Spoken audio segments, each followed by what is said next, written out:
Hai, selamat datang di channelku. Kali ini kita tidak akan membahas mengenai 911 dulu. Kali ini kita akan membahas mengenai sebuah kasus yang terjadi di California. Kasus ini terjadi di California pada tahun 1978 sampai dengan 2018. Akhirnya selama 40 tahun lamanya berantai ini ditemui. East Area Rapist adalah julukan bagi seorang pembunuh berantai dan pemerkosa lebih dari 50 orang di California Utara pada pertengahan 1970-an. Membunuh 13 orang di California Selatan sejak 1979 sampai 1986 dan lebih dari 100 kasus. Seorang pembunuh ini memiliki beberapa julukan yang diberikan oleh warga sekitar karena seorang pembunuh ini berpindah-pindah tempat, tidak hanya dalam satu daerah saja. Nah, baiklah, kita akan masuk ke kronologi ceritanya. Weh, kalian yakin menonton video ini? Yakin? Ya udah deh, check this out. Sebelum dikenal dengan julukan East Area Rapist, dia juga dikenal dengan beberapa nama. Dimulai dari tahun 1974, dia dikenal dengan nama Visalia Ransacker. Visalia Ransacker adalah julukan bagi seorang pelaku kejahatan yang beroperasi di Visalia, California. Pada pertengahan tahun 1970-an, dia melakukan lebih dari 100 kasus perampokan. Dan modusnya pada saat itu adalah pada saat dia mendapatkan rumah yang kosong, dia mendatangi rumah tersebut dan dia masuk lewat pintu atau jendela yang tidak terkunci. Tapi kalaupun gak ada pintu atau jendela yang tidak terkunci, dia tetap akan membuka rumah tersebut. Di saat dia sudah di dalam rumah, dia akan membuka salah satu jendela di dalam rumah tersebut untuk jalan keluar dia nanti. Dan dia bakal gantungin sesuatu yang berisik di gagang pintu dan nahan pintu dengan kursi. Jadi kalau ada yang buka pintu, dia bisa langsung keluar lewat jendela yang dia buka tadi. Setelah dia merasa semua persiapannya sudah lengkap dan sudah aman, dia akan membuka laci yang ada di dalam rumah tersebut. Terus dicari kalau ada, ditaruh di atas tempat tidur, dan beberapa kali mengambil lotion dan melakukan isi di sana. Dan biasanya saat penghuni rumah pulang, mereka juga akan menemukan majalah-majalah dewasa dan foto-foto wanita aduhai. Pelaku juga melakukan perusakan tambahan seperti menumpahkan wine di atas karpet, merobohkan lemari, dia berantakin buku-buku yang ada di atas lemari. Dia juga akan mengambil barang-barang pribadi milik penghuni, tapi anehnya, Visalia Ransacker ini tidak pernah mengambil barang milik penghuni dengan nilai yang tinggi.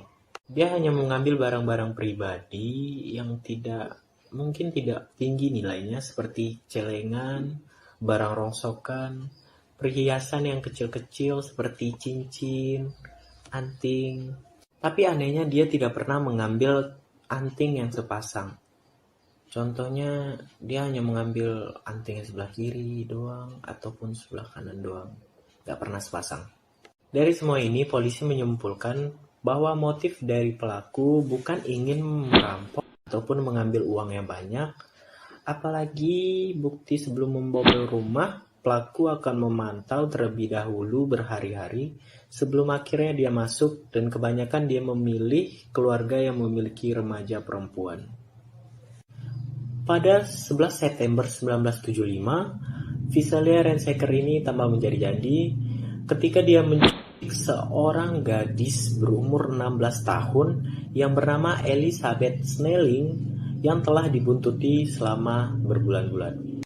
Kronologi kejadian pada malam itu, pelaku masuk ke dalam rumah keluarga Elizabeth Snelling saat semua anggota keluarga Elizabeth tertidur pulas. Di saat pelaku mencoba menculik Elizabeth, ayahnya Elizabeth yang bernama Claude Snelling terbangun. Dia langsung lari mencari sumber suara tersebut. Akhirnya setelah dia mengikuti sumber suara, dia menemukan anaknya berada di belakang pintu rumahnya. Dia melihat seorang pria yang berusaha untuk menculik anaknya.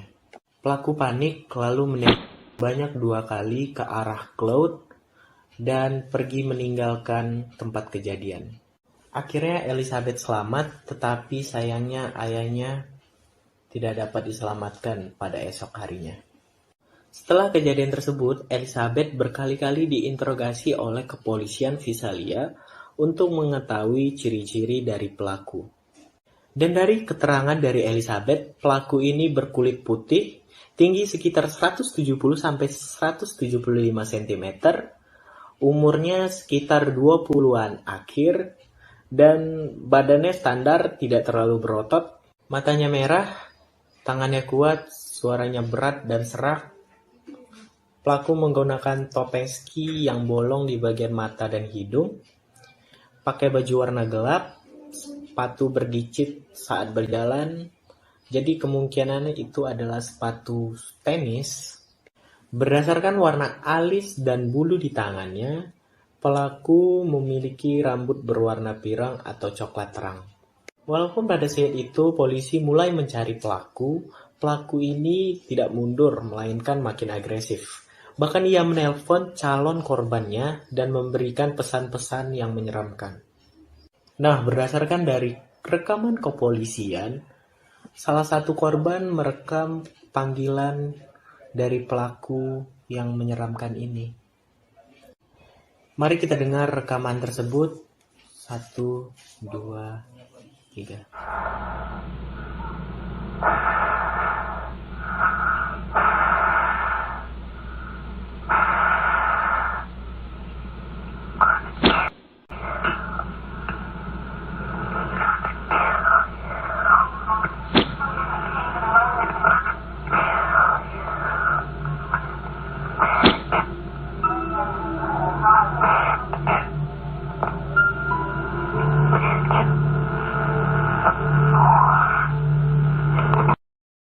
Gila sih pelakunya, psycho banget kayaknya. Pelaku tidak berhenti sampai situ saja, bahkan dia berani untuk masuk ke dalam rumah yang penghuninya masih ada di dalam rumah tersebut.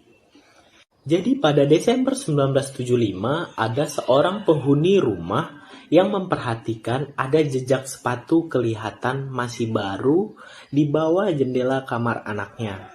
Dan rumah ini pernah jadi korban pembobolan beberapa bulan sebelumnya. Korban ini melaporkan kejadian ini besoknya kepada polisi dan malamnya seorang petugas polisi berjaga diam-diam dan berharap pelakunya datang lagi ke rumah tersebut. Dan benar saja, pelaku datang lagi ke rumah korban tersebut, tapi saat polisi berusaha untuk menangkap pelaku menembak polisi dan berhasil kabur. Dan itu adalah insiden terakhir yang dilakukan oleh Visalia Rainmaker. Setelah itu, dia seperti lenyap begitu saja dan tidak ada kejahatan yang serupa terjadi di Visalia. Tapi bukan berarti dia berhenti. Dia melanjutkan aksinya di Sacramento, California, Amerika Serikat, dan aksinya meningkat dari tadinya perampokan saja, tetapi sekarang menjadi pemerkosaan dan lebih lagi. Pada 1976, beberapa kasus pemerkosaan terjadi di area Sacramento, California, Amerika Serikat. Modus dari pelaku ini adalah pelaku keluar dari rumah dan memperhatikan beberapa wanita yang dapat menjadi korbannya. Setelah ketemu, ia langsung mengintai dan mempelajari rutinitas dari wanita tersebut. Setelah pelaku tahu di mana korban tinggal, dia akhirnya membobol masuk ke dalam rumahnya dan langsung memperkosa wanita tersebut. Gak kebayang ya guys, kalau misalnya kalian di posisi tersebut terbangun melihat ada seorang pria di hadapan kita yang tidak kita kenal ingin memperkosa kita secara paksa. Dari pernyataan korban, mereka melihat pelaku berdiri di ujung kasur mereka. Bahkan ada juga korban yang bilang kalau pelaku ini tidak menggunakan busana sama sekali. Kadang dia juga memegang senjata api untuk menakut-nakuti korban agar tidak melawan. Dan beberapa korban diserang di saat dia sendiri di rumah, di saat suami atau pacarnya keluar rumah untuk bekerja. Dan memang juga ada yang tinggal sendiri di rumah tersebut, Tapi pelaku juga nggak bakal segan-segan masuk rumah di saat ada suami ataupun penghuni lain yang ada di rumah. Benar-benar nekat. Mendengar dari kata-kata korban mengenai pelaku, yaitu kalian harus turutin kata aku atau kalian akan aku. Di saat pelaku melakukan kejahatan di salah satu rumah korban, di saat korban tidak sendiri ada suaminya, kemudian pelaku menyuruh wanita tersebut mengikat suaminya atau pacarnya itu, dan dia akan awasi ikatan itu benar-benar kencang, habis itu direbahin laki-laki yang udah diikat tadi. Di atasnya ditaruh tumpukan piring. Pelaku bilang ke pria tersebut, "Hey, dengar ya, kamu jangan sampai bergerak. Kalau sampai dia dengar, ada piring yang jatuh, kamu atau istri kamu." Setelah itu, pelaku akan membawa istri tersebut ke ruangan yang berbeda, tetapi tidak jauh dari suami yang terikat tadi.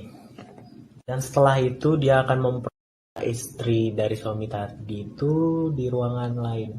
Nah, biasanya pelaku kejahatan dan pelaku perusahaan berusaha untuk tidak memegang banyak benda, dikarenakan pasti bakal meninggalkan sidik jari. Yang anehnya, beda banget sama Visalia Rainmaker ini. Pelaku satu ini, ia memegang banyak benda dalam rumah tersebut, seperti setelah merkosa korbannya berkali-kali, dia akan bersantai di rumah tersebut. Santai minum kopi, bikin roti, dan juga dengan teliti menggeledah laci yang ada di rumah tersebut. Dan dari pernyataan tadi, jelas pasti banyak DNA pelaku yang menempel di berbagai benda dalam rumah tersebut. Tapi hal itu bukanlah menjadi kekhawatiran untuk pelaku. Karena pada saat itu teknologi masih kuno ya, belum modern sampai sekarang ini. Satu hal yang semua korban bilang kepada polisi bahwa si pelaku memiliki area pribadi yang sangat kecil. Jadi polisi menduga kalau ini ada hubungannya dengan motif pelaku. Jadi dia mungkin diremehin oleh wanita yang dia suka dulu. Menurut polisi, pelaku adalah orang yang penuh taktik. Dia tahu apa yang harus dia lakukan supaya tidak tertangkap, dan semua kejahatan ini membuat dia terpacu dan tertantang. Masyarakat Sacramento tentunya sangat panik dan sangat takut, apalagi para wanita. Jadi polisi pun menggelar pertemuan di aula kota. Jadi semua warga yang khawatir dengan kasus ini bisa berkumpul di aula tersebut mendiskusikan kasus tersebut bersama-sama. Dan gak lama setelah pertemuan di aula kota tersebut, ada seorang lelaki yang tidak dikenal menelpon polisi. Dia bilang, "Aku akan beraksi malam ini di area Watt Avenue, California." Akhirnya malam itu pun polisi berjaga di area sekitar Watt Avenue, dan betul saja ada seorang pria memakai topeng ski sedang menyeberang jembatan. Dan polisi tidak sempat untuk mengejarnya karena pelaku tersebut berhasil meloloskan diri. Dan saat itulah polisi menjuluki pelaku ini sebagai East Rapist Area atau pemerkosa area timur. Pada tahun 1978, pelaku tidak hanya memperkosa korban tapi juga membunuh mereka. Jadi kronologi seperti ini. Ada sepasang suami istri yang bernama Brian Maguire dan Katie Maguire. Dia sedang mengajak anjingnya malam itu. Dan tiba-tiba ada seorang pria memakai topeng ski membawa senjata nyamperin mereka dari belakang. Nah, saat mereka melihat itu, mereka berusaha melarikan diri. Dikejarlah sama pelaku ini sampai di suatu halaman belakang rumah warga. Nah, biasanya kan East Area Rapist ini menyerang korban di dalam rumah. Tetapi pada malam itu, East Area Rapist menyerang korban di luar rumah. Nah, kalau biasanya pasangan yang diserang di dalam rumah bakal susah atau sedikit kesempatan buat nyerang balik. Kalau misalnya dia di luar rumah, pasti ada kesempatan dong buat dia nyerang balik. Jadi sang suami Brian berusaha untuk melawan. Dan sang pelaku tidak memiliki persiapan yang matang atas perlawanan ini. Dan pelaku memikirkan satu-satunya cara untuk lolos dari pasangan ini adalah membunuh kedua pasangan tersebut.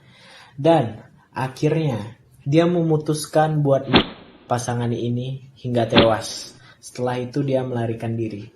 Lalu pada 1979, pelaku masih dikenal dengan East Area Rapist, tapi dia melakukan kejahatan di area lain, yaitu bagian selatan California. Nah, disinilah dia bakal dikenal dengan julukan Original Night Stalker. Pembunuhan ketiga dan keempat terjadi pada tahun 1979. Pada malam itu, pelaku memasuki rumah pasangan suami istri yang bernama Robert dan Deborah. Pada malam itu, pasangan tersebut tertidur pulas. Pelaku masuk melalui pintu kaca yang tidak terkunci. Setelah masuk, dia mengikat mereka dan membunuh istrinya, lalu membunuh mereka berdua. Kejahatan kelima dan keenam terjadi pada tanggal 30 Maret 1980 dan terjadi kepada pasangan yang bernama Carlene dan Lyman Smith. Modusnya sama dengan sebelumnya, tapi kali ini dia tidak membunuhnya dengan senjata api, tetapi dia menggunakan kayu bakar dari perapian rumah tersebut untuk memukuli mereka hingga tewas. Dan pada saat itu muncullah dugaan, karena ikatan yang dipakai buat mengikat para korban dari pelaku ini adalah ikatan yang sangat rapi, yang hanya bisa dilakukan oleh orang yang punya pengalaman dalam militer, pramuka, atau bahkan kepolisian. Lalu pada bulan Agustus 1980, pelaku membunuh pasangan muda lain yang bernama Kate dan Patrice Harrington. Pada Februari 1981, pelaku membunuh seorang wanita yang bernama Manuela Wilhelm. Kemudian 27 Juli 1981, pelaku membunuh Gregory Sanchez dan Sari Domingo di rumah mereka. Lalu pada 4 Mei 1986, dia membunuh seorang gadis bernama Janela Lisa Cruz berumur 18 tahun. Di saat itu Janela sedang berada sendirian di rumah karena orang tuanya lagi berliburan ke Meksiko. Dan itu adalah kasus terakhir yang dilakukan oleh Original Night Stalker. Saat itu polisi belum bisa menentukan apakah Original Night Stalker ini sama orangnya dengan East Area Rapist. Nah, dapat titik terang pada tahun 2001 setelah teknologi DNA semakin membaik, mereka bisa mengkonfirmasi bahwa East Area Rapist dan Original Night Stalker adalah orang yang sama. Julukan terakhir dari Original Night Stalker ini adalah Golden State Killer. Jadi ceritanya ada seorang wanita bernama Michelle McNamara.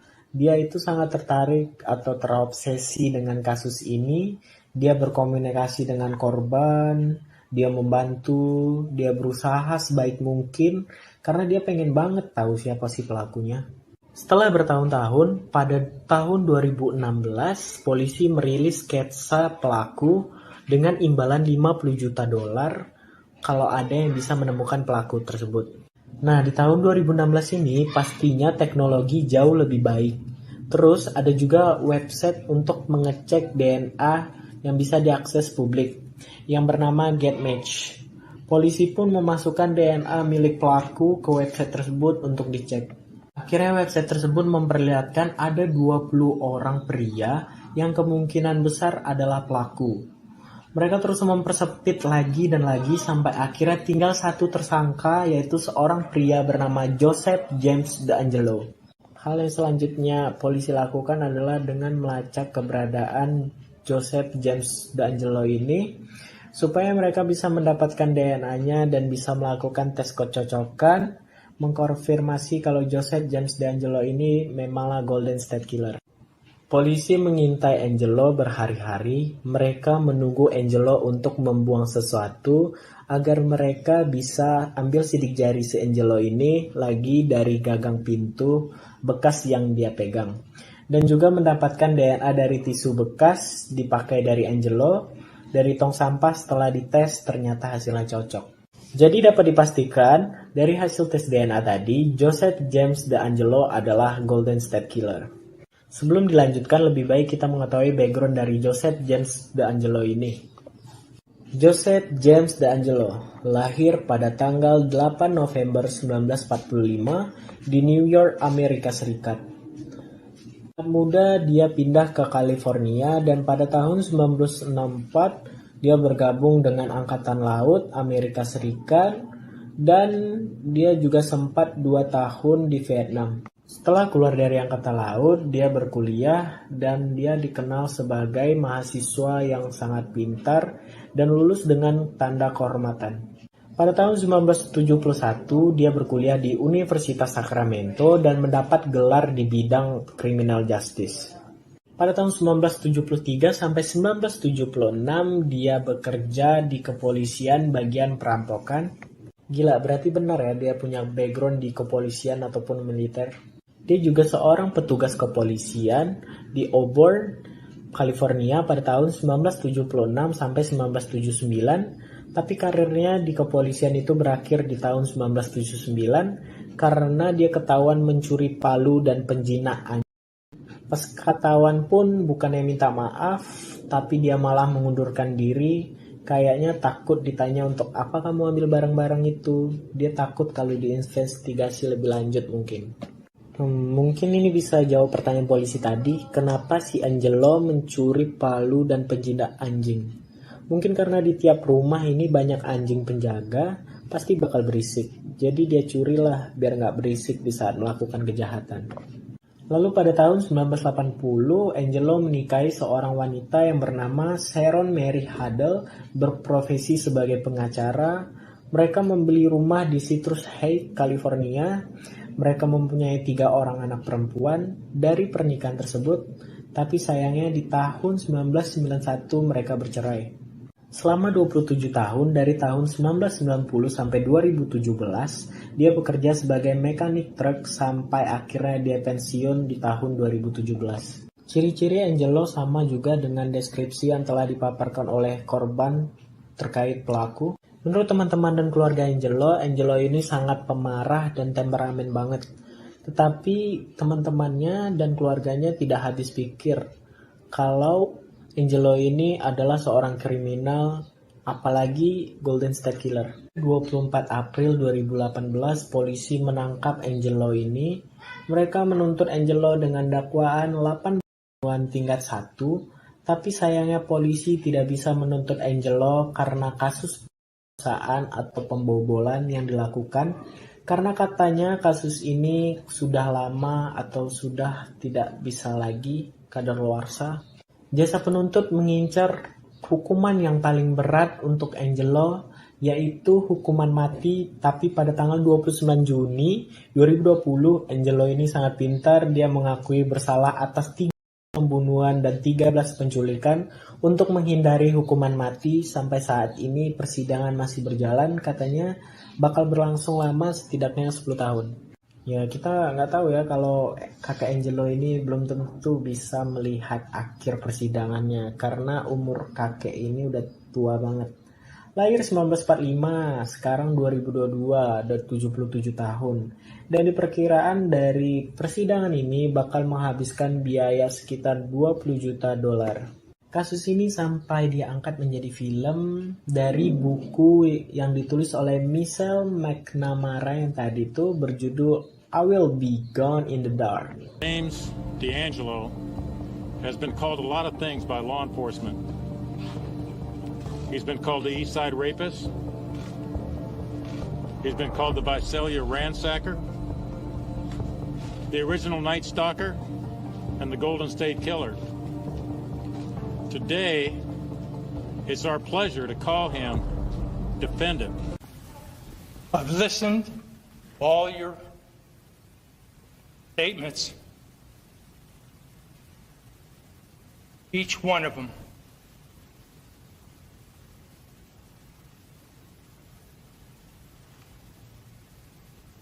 And I'm truly sorry to everyone I've heard. Thank you, Your Honor. Thank you, sir. Setelah waktu yang lama, akhirnya polisi dapat menangkap pelakunya ya. Karena memang dia polisi mungkin ya. Jadi pada saat dia aktif merampok dan tiada tahu bakal gimana polisinya. Polisi seharusnya mengayomi masyarakat, tetapi sebaliknya ini polisi malah membuat panik masyarakat. Menurut kalian gimana nih cerita yang tadi? Apakah menegangkan ataupun seram? Saya harap kalian suka dengan video saya. Dan sampai jumpa di minggu depan. Dan tetap nonton channel saya. Dadah!